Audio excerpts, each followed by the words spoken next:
maybe the biggest story of the week on the West Coast. It's not the only coach firing. James Franklin obviously getting let go of Penn State, but Trent Bray, no longer the head coach of Oregon State. I thought the timing was reasonable considering it's Lafayette, a Patriot League opponent that's on deck here. But this is a team that's really struggled, still looking for win number one on the season.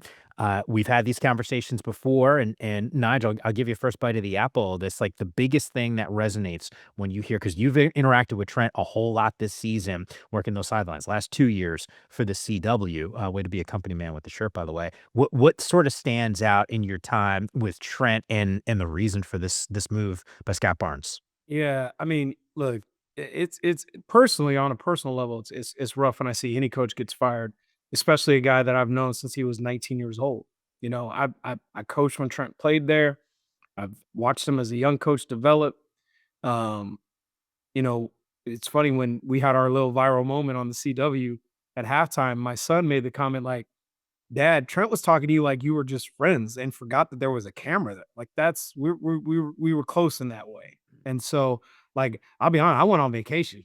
I was like, I gotta get out of here. Like I gotta get out. You know, it's unfortunate, but I think and Coach, Aliotti can speak to this too.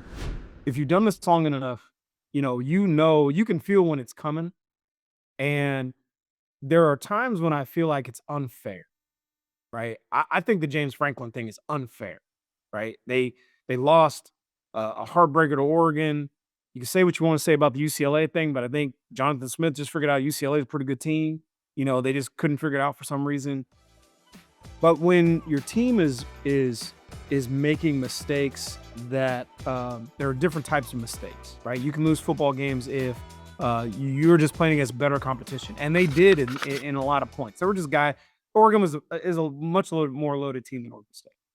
But when your team is making procedural errors, when your team looks disorganized at times, you look at the constant kind of busted coverages against Wake Forest, also against App State.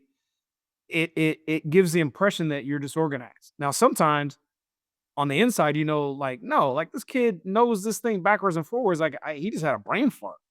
Um, but when you see those things, those are the things that can lead you to be on vacation from your job.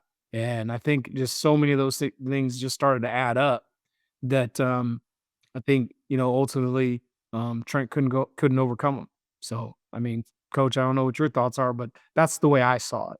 No, I'm gonna start off by saying Trent Bray's a good coach, and from my vantage point, a good young man, and having been in this profession, it's always tough for me to see a coach get fired.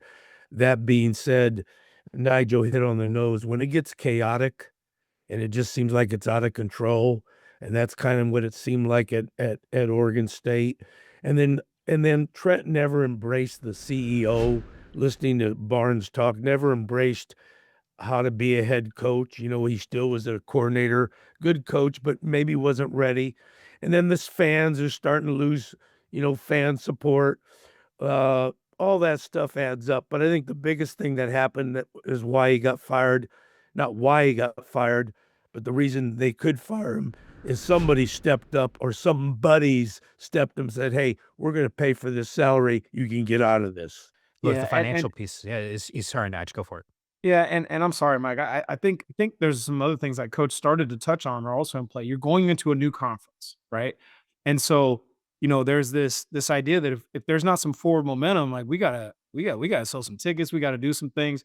I think also coach brought a huge point in is when I became a head coach, I worked for two guys, one who's in the Hall of Fame and one who should be in Mike Riley.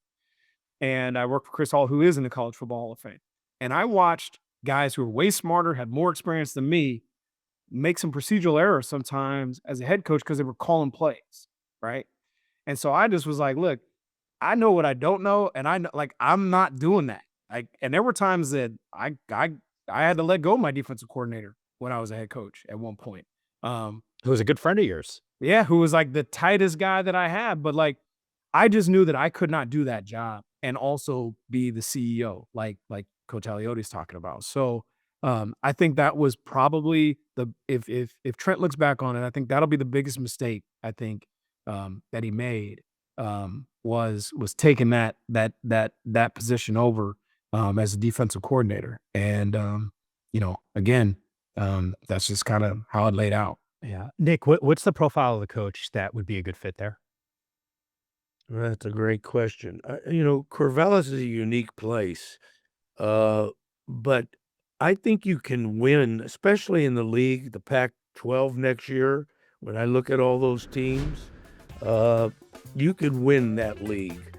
The profile, they've stuck with an Oregon State guy the last two hires. I think they just need they got to get a coach that's a good football coach. Obviously, that's overstated, but a guy that understands that you need to do more with less, because they have less at this time. So you need to bring somebody in my opinion. I always like to hire somebody that came from a place like a South Dakota State, where we have Rogers at Washington State now, like some, well, not anymore, Boise States, where they get it done with less. Somebody like that has had success, maybe at a lower level, but somebody that's done more with less. That's what I think they should be looking for. Can I, I think I will much respectfully disagree, because here's the thing. In the old Pac-12, absolutely. I think in the new Pac-12, you look around facility-wise, money, and things like that, and in the way this league is going to be constituted, I think Oregon State sits pretty in a nice situation compared to who they're going to be competing with every single week. And consider the way that the CFP, the way that college football playoff works now.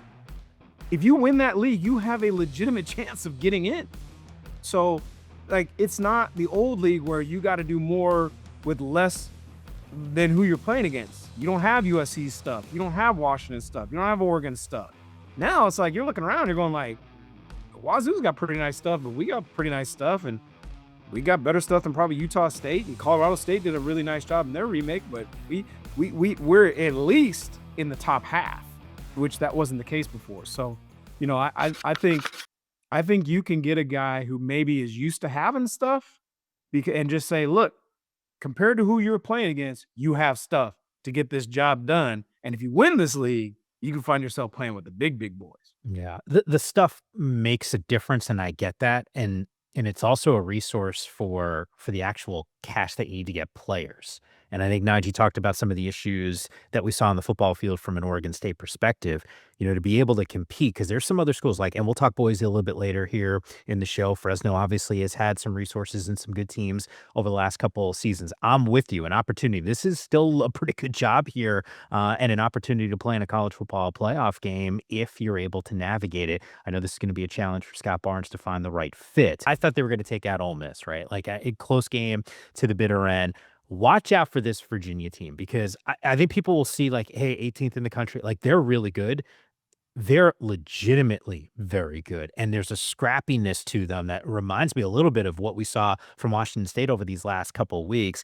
Coach Aliotti, it does feel like from an offensive perspective, things feel like they're moving in the right direction with Zevi now. Now the coach Rogers sort of solidified him as their starting quarterback, but there's no such thing as moral victories. But I gotta feel like these players are hey, almost there's this much level of confidence, but back-to-back road trips here, not exactly the easiest thing for Wazzu. You go into Oxford, top 10, top 5, whatever, however you want to put it. Yeah. Play a team like Mississippi that is very explosive on offense, and you go toe-to-toe with them. I've said throughout our shows, I think this is a well-coached football team. They may not have the Johnnies and Joes at the moment, but they seem to have some X's and O's.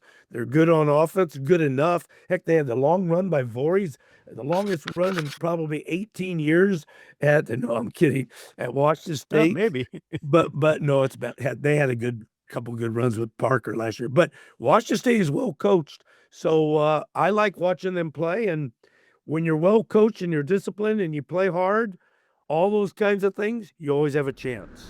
Moral victories actually do count when you're building a culture. When you're a new coach, moral victories count, because what you just showed those guys is, hey, we can go in and go toe-to-toe with the best in the country. Now just follow me a little bit more, and we can get over the hump and actually pull out a win out of these things. So I think the moral victory actually does matter when you're building a culture like what's happening there at Washington State.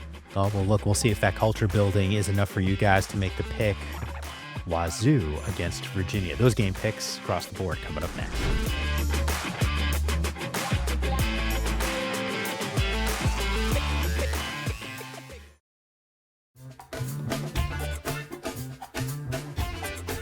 All right, it's Coach Aliotti's favorite segment. That's when we go through the picks. You can see the graphic. And Nick right now went 1-3 last week. Nige 3-1.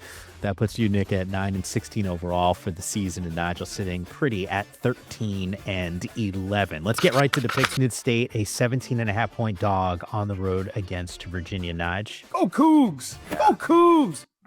Whatever their deal is. Go Cougs! Don't do that again. Cougar first down. Go Cougs. If you can go into Oxford and hang, you can go into Virginia and hang. All right, let's just pick this one straight up. Lafayette, Oregon State in Corvallis. Coach Aliotti. Every week I go with them. I'm still rolling with Oregon State. Yeah, rolling the Beavs. If they can't beat Lafayette, oh my God. Woo. Yeah. Hey, Coach Akes, bring it home, man. Go Beavs. Go Beavs. Go Cougs. Go Dogs. Go Duckies. Go all of them. Enjoy the games. I didn't think we were going to get through the picks in time. We did. We'll talk to you next week.